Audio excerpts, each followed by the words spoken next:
So this one decided that a Saturday morning should not be wasted. I found her in the garden. In today's chicken scratch snippet, we're going to meet a young laying hen who had trouble right from the beginning. In fact, the odds were completely stacked against her. But sometimes the best medicine is a few good friends, a little bit of attention, and a whole lot of love. Grab a cup of coffee and pull up a chair and get ready to meet Mrs. Beetle. You'll be glad you did.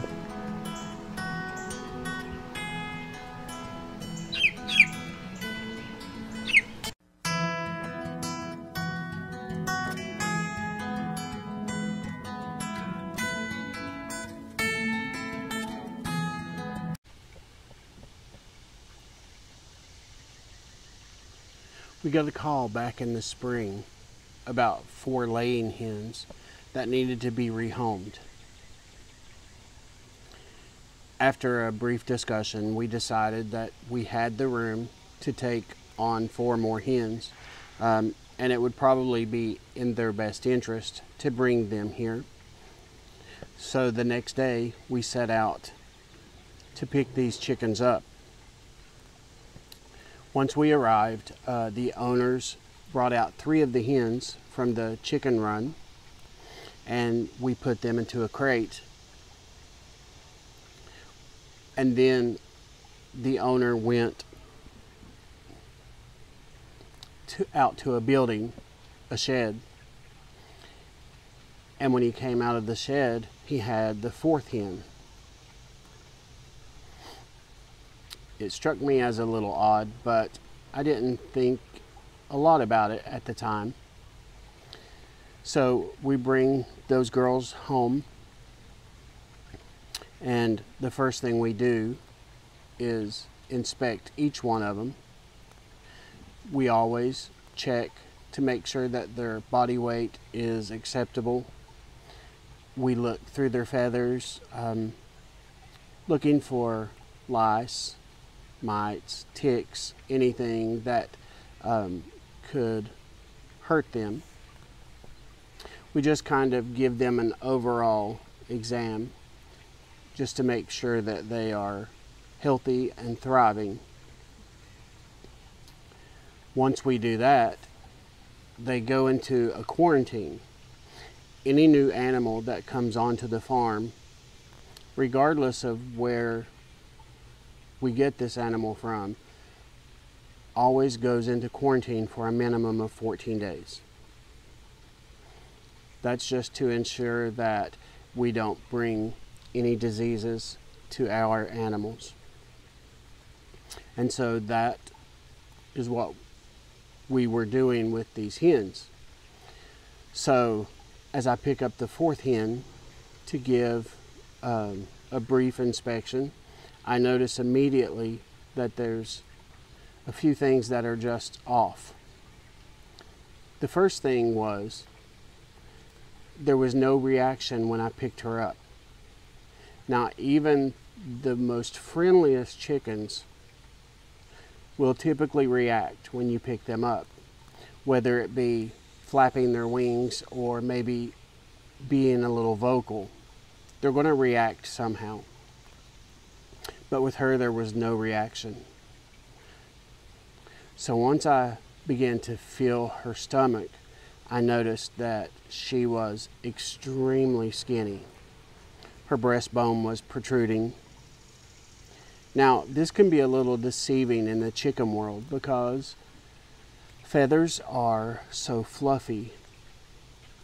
It will give the illusion that you have a nice, plump chicken, when in fact, this hen was emaciated.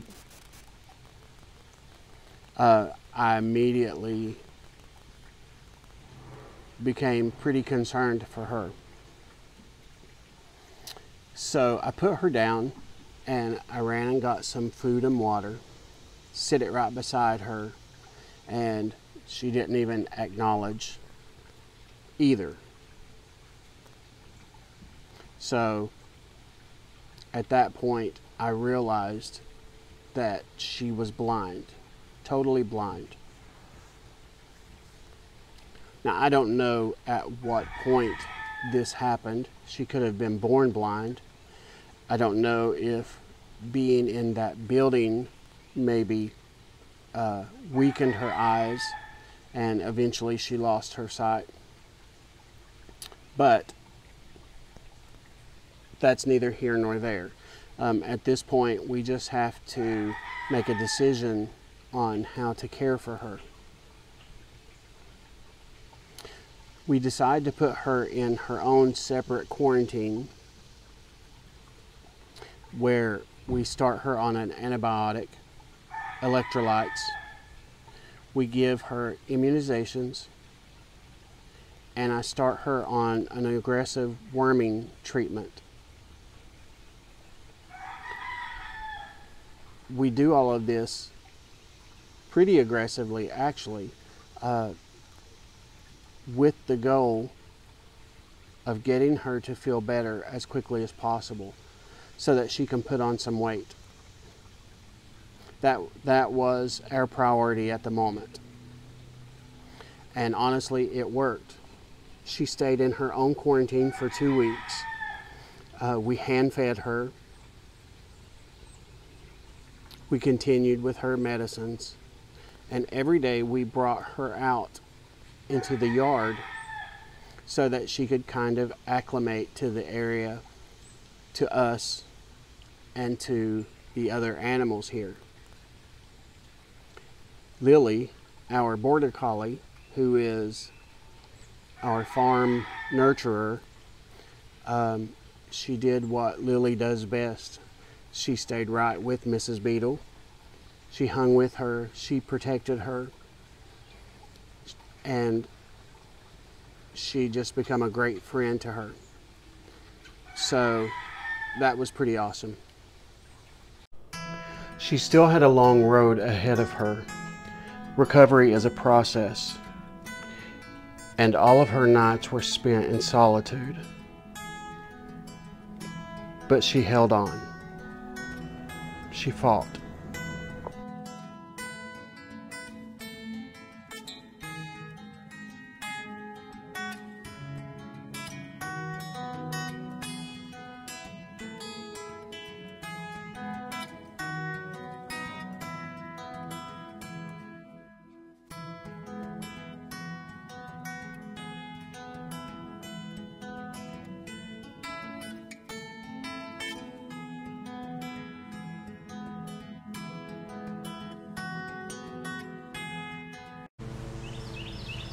Over the course of the next 2 weeks, Mrs. Beetle began to improve.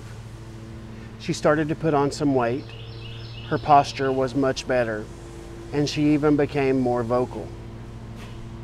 The time had come to put her into a chicken community where hopefully she would thrive. Yet another stumbling block. In the chicken world, there is a pecking order, a hierarchy. And oftentimes what will happen is the weaker chickens are singled out. They are bullied, pushed away from their food. Sometimes they are bullied to the point of harm. The goal was simple. We had to create a community where Mrs. Beetle could live and thrive. We had one shot. So we began the process of going through 5 chicken communities, 40 plus hens, and hand-picking the friendliest and the most gentle hens. And fortunately for us, we nailed it on the first time.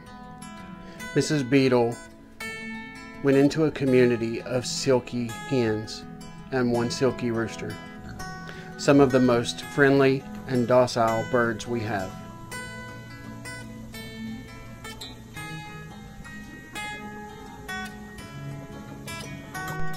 Some people would have took one look at this hen in the beginning and maybe would have decided to cull her, throw her into the freezer. Now please understand, there's no judgment from us. we realized that everyone has chickens for different reasons. But it wasn't hard for us to look into her eyes and see her potential. And today she is happy and healthy and laying eggs like a boss. If you are enjoying the content of our channel, let us know in the comments below. Don't forget to like and subscribe. See you next time.